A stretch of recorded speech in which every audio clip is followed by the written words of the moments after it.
The following program is produced by students of the Brian Lamb School of Communication at Purdue University. This week on Fast Track, we'll show you a place that is allowing young entrepreneurs to make their ideas a reality. And later, one of our reporters is talking to the mayor to see what plans the city has in store for one busy street at Purdue. These stories and more are coming up on this week's edition of Fast Track.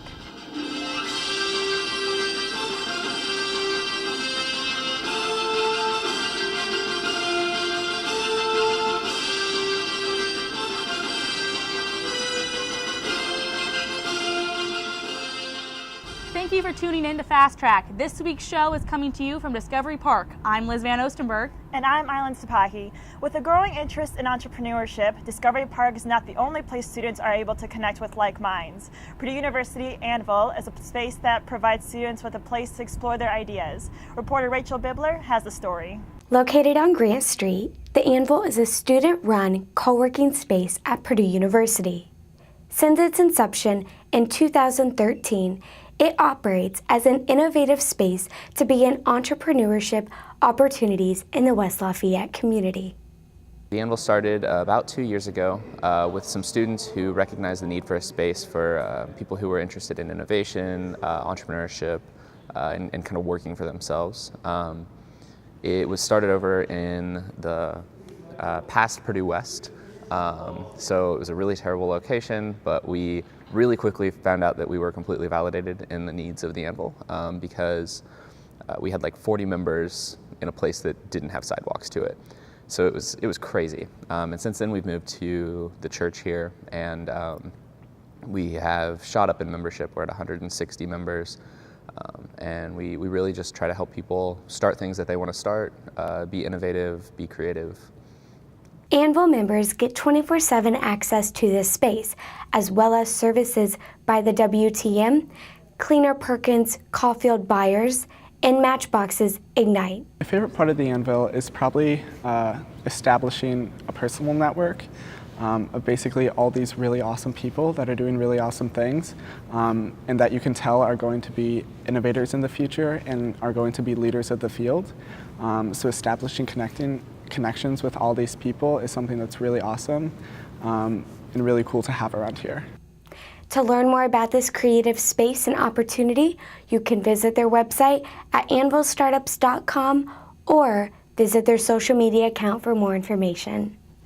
Running a half marathon is an activity on many people's bucket lists. Here at Purdue, you can accomplish that goal while at the same time giving back to a local cause. Fast Track reporter Taylor Briscoe has more on a still fairly new Purdue event. Running miles is an activity not loved by many, but I'm here at Ross-Ade Stadium where over 1,000 people will meet to begin 13.1 of them.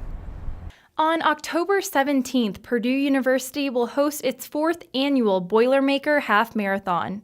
This on-campus event will once again benefit the Purdue Athletes Life Success Program, better known as PALS. Racers have raised almost $30,000 for the program since 2012. This money raised helps PALS to host a sports camp to inspire kids to stay active and healthy. Purdue senior and half marathon participant Margot Polk says that it's as much about raising money for a good cause as it is the personal aspect. Overall, the half marathon is very beneficial because I'm able to get physically fit from training, but what's really great about it is I feel like I'm giving something bigger than myself. Now, although a half marathon is much more than a physical obstacle, Polk says you still have to have adequate training to make sure your body can complete the race.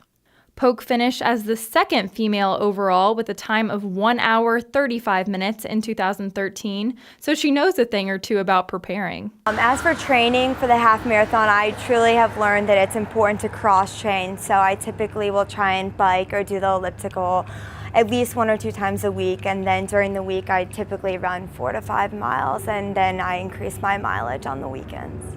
If you feel you're not yet ready to participate in a half marathon, a 5K will be held on the same day.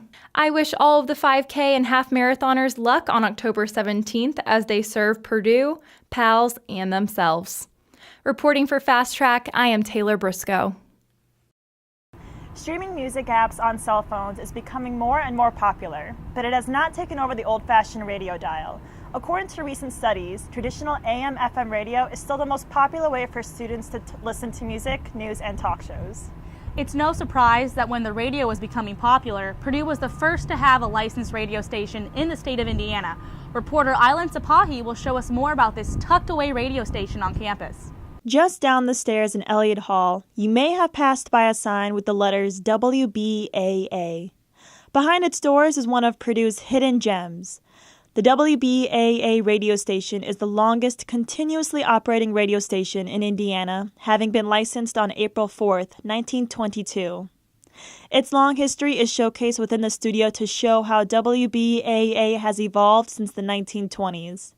Today, WBAA is known as the Voice of Purdue, and its signal reaches an audience of 2.5 million people. The WBAA radio station is equipped with multiple voice studios, a dedicated staff of reporters and radio announcers, and multiple Purdue students interested in broadcasting. Hi, my name is Greg Kustraba. I'm the content director at WBAA Public Radio, and I think radio is relevant, particularly public radio, in bringing issues of importance to people through a means that they don't need to pay for. You have to pay for a newspaper, you have to pay for magazines, cable TV. Radio you don't have to pay for. We're on a model at WBAA where we hope that our listeners do pay a little bit, but they don't have to, and that's one of the really wonderful things about radio is we're able to bring you news, information, music, enjoyment, pleasure, important issues of the day, and we do that on the radio for free. WBAA is on 101.3 FM and AM 920. For Fast Track, I'm Island Sapahi. When we come back, we'll get your mouth watering with a look at a new food truck that serves up a little soul food. Krista will also have a first look at weather. Back after this. One small step for man.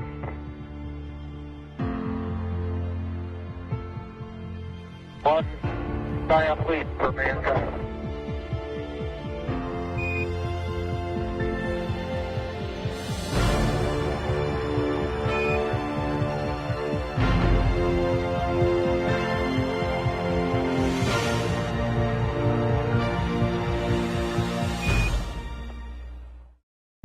We are all Boilermakers, but we're also much more. We're history makers, exploring the farthest reaches of our universe, often when strapped to a rocket. We are hope makers, rebuilders of Haitian cityscapes who ensure they'll now withstand any disaster. We are difference makers, developers of drought-resistant crops that just might end world hunger.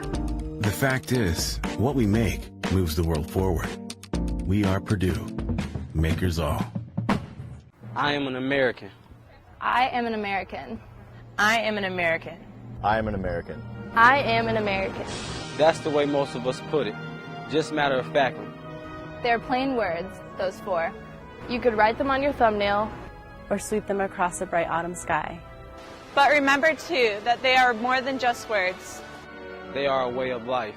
So whenever you speak them firmly. Speak them proudly. Speak them gratefully. I am an American. I am an American. I am an American. I am an American. I am poised under pressure. I led Purdue to a come-from-behind victory in my first start. I am focused on the field and in class. I draw inspiration from the cradle of quarterbacks. I am Rob Henry, and I am a Boilermaker.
Welcome back. We do have an exciting event going on this weekend. We have the Feast of the Hunter's Moon.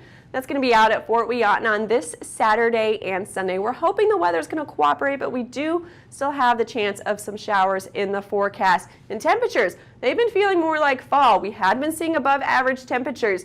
Now the high temperature is in the lower 70s for this time of year, and now we're starting to see cooler than average temperatures for the next few days. We're going to start seeing temperatures getting up to the mid to upper 60s. We also have more showers in the forecast for this weekend, as well as tonight, 8 p.m., 65 degrees. We're going to have increasing cloudiness, and with that, we also have the chance for some showers in the vicinity, and that's going to linger on throughout the rest of the evening and into tomorrow. By 2 a.m., 49 degrees, mostly cloudy skies with that slight chance of showers in the forecast. Most places are going to cool off to the mid to upper 40s. We're going to get down to 46 here in Lafayette, 45 in Rensselaer, 45 for the low tonight in Warsaw, as well as 47 in Kokomo and 48 in Indianapolis. We do want to share viewer photos with you once again. This is the sunset from last Sunday. It's beautiful. I love to see the pinks in here. Great photo. Then, even though we did have some showers around in the midweek, it did shape up to be a nice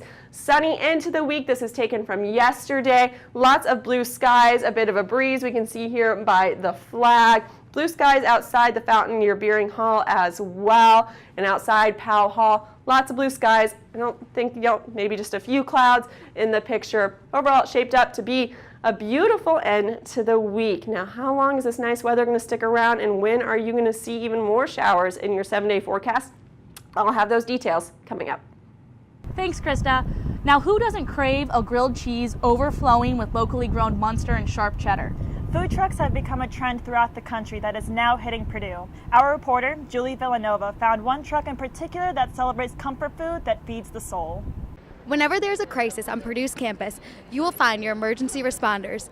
But in today's case, your responders may be the emergency munchie truck. Purdue University students start lining up early on Sunday evenings outside of the Purdue Christian Campus House to take part in Food Truck Sundays.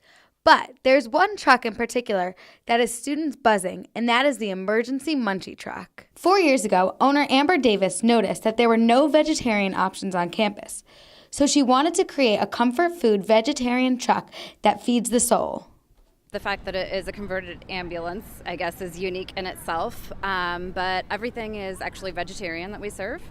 And we pretty much do everything from scratch. So all of our sandwiches come on homemade waffles. They're not like thick, sweet, breakfasty waffles, but like a whole wheat, more like a waffle-shaped bun. And then we do homemade mac and cheese. So we actually have a mac and cheese stuffed grilled cheese. So yeah, lots of fun, kind of unique twists on things. The menu has been created to be affordable for all students and appealing for those who follow a vegetarian diet and for those who don't. And I work with a lot of local farmers, Cooley Family Farms. I've done stuff with Purdue Student Farms. So every week we get fresh produce. So if we've got eggplant, then I might do like an eggplant Parmesan waffle sandwich.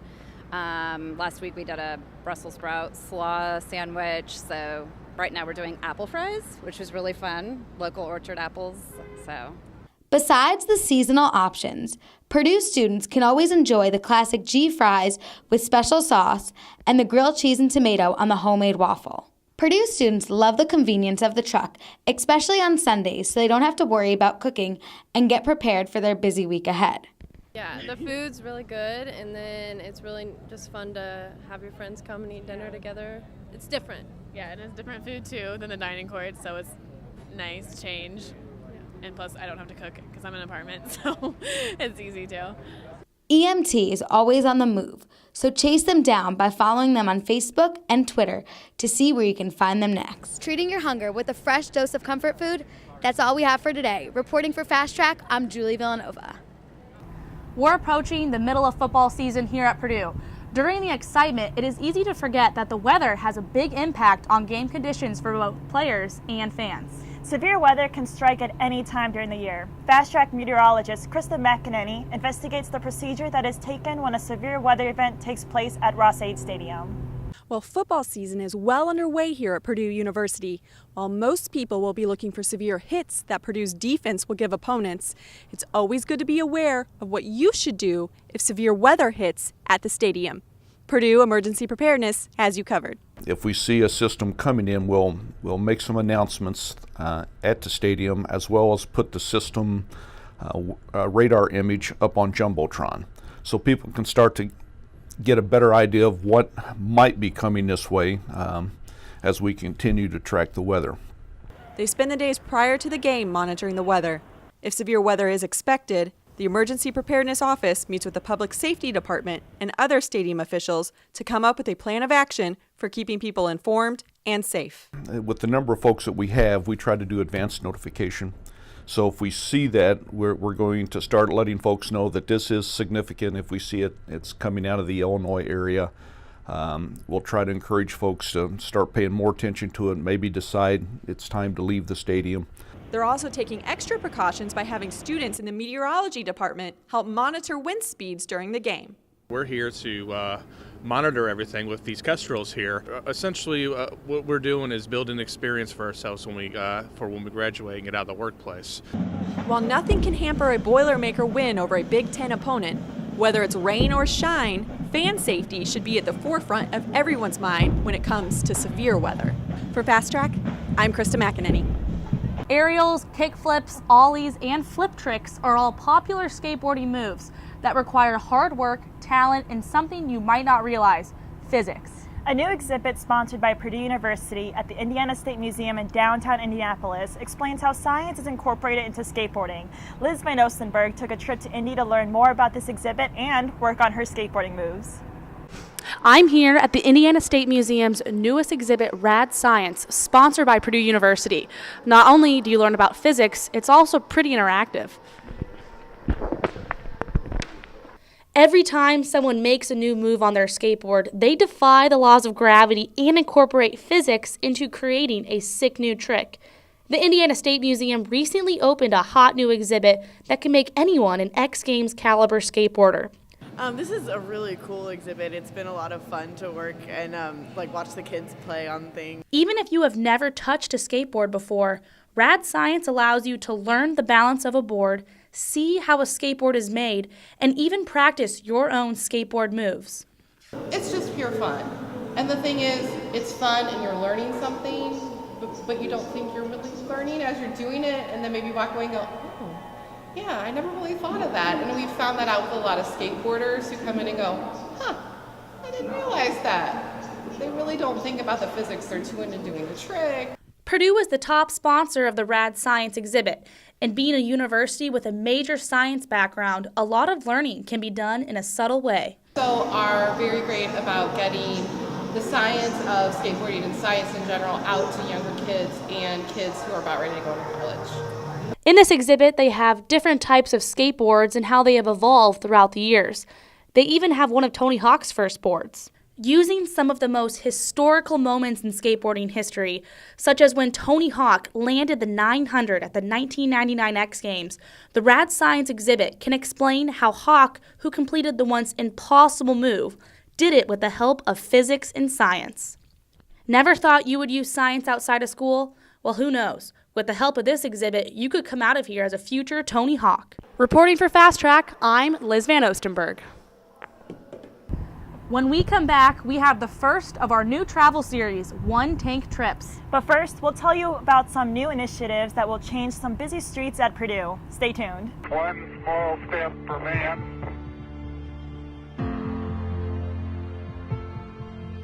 One giant leap for mankind.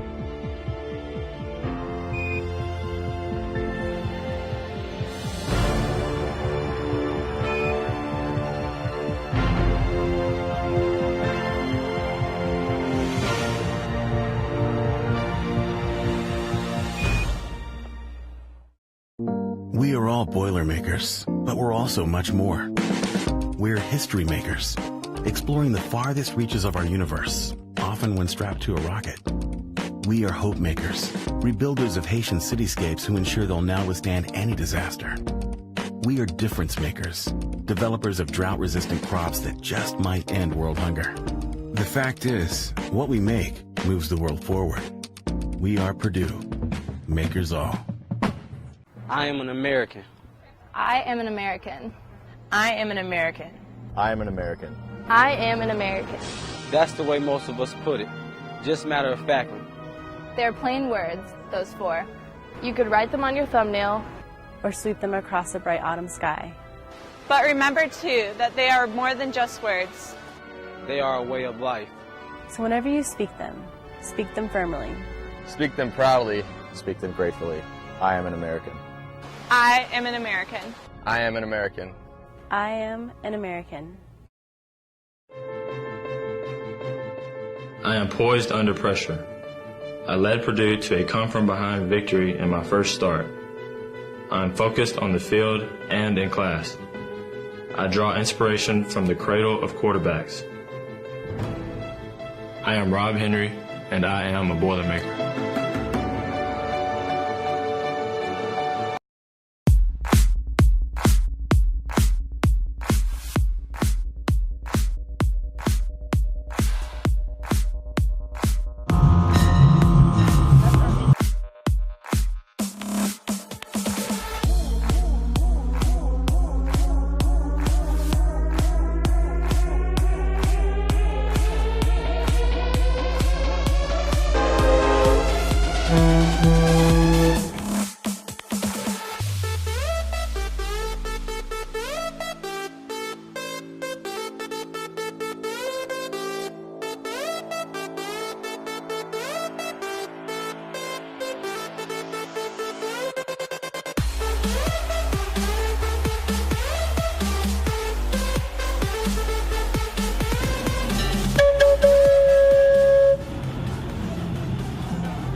Welcome back.